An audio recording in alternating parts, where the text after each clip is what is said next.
Hello మామస్, ఈరోజు morning 6:30కి turmeric ఫీల్డ్కి వెళ్ళాము. మ్యాటర్ ఏంటంటే మా పెద్దనాన్న పొలం అయితే హార్వెస్టింగ్కి దగ్గర పడిపోయింది. టర్మరిక్ హార్వెస్టింగ్కి దగ్గర ఉంది అని ఎలా తెలుస్తుందంటే ఈ ఆకులు అనేవి పక్కకు అలా పడిపోయి ఉంటాయి. ఇప్పుడు మేము ఈ ఆకుల్ని కోసి అలా ఫీల్డ్లో 15 డేస్ వరకు ఎండడానికి వదిలేస్తాము. 15 డేస్ తర్వాత ఈ లీవ్స్ అనేవి కంప్లీట్గా డ్రై అయిపోతాయి. అప్పుడు ఫీల్డ్కి ఒకసారి ఇరిగేషన్ ఇచ్చి మనమైతే ఎడ్లతో పొలాన్ని దున్నుతాము. ఈ పొలంలో ఉన్నది కడప వెరైటీ. పసుపు చూసారా ఎంత బాగుందో, స్మెల్ అయితే ఇంకా బాగుంది. ఎర్లీ మార్నింగ్ ఈ సన్ రైజ్ వ్యూ ఇంకా ఈ వర్క్ అయితే చాలా పీస్ఫుల్గా అయిపోయింది.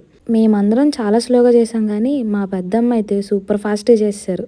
ఏదైనా ఎక్స్పీరియన్స్ మ్యాటర్స్ కదా. ఇక్కడ మా అందరికి సిమిలర్ విషయం ఏంటంటే మా అందరు ఫార్మర్స్కి టర్మరిక్ ఫీల్డ్ ఉంది కాబట్టి నెక్స్ట్ 10 డేస్ వరకు మాకు ఈ ఆకులతో హార్వెస్టింగే సరిపోయిద్ది. ఇంకా లాస్ట్కి బొప్పాయి తోటలోకి వెళ్ళి కాయలు కూడా కోసుకొచ్చాం. ఈ రోజుకి అంతే, ఇంకా మళ్ళీ రేపు కలుద్దాం. అప్పుడు దాకా సబ్స్క్రైబ్ చేసేయచ్చు కదా మామ.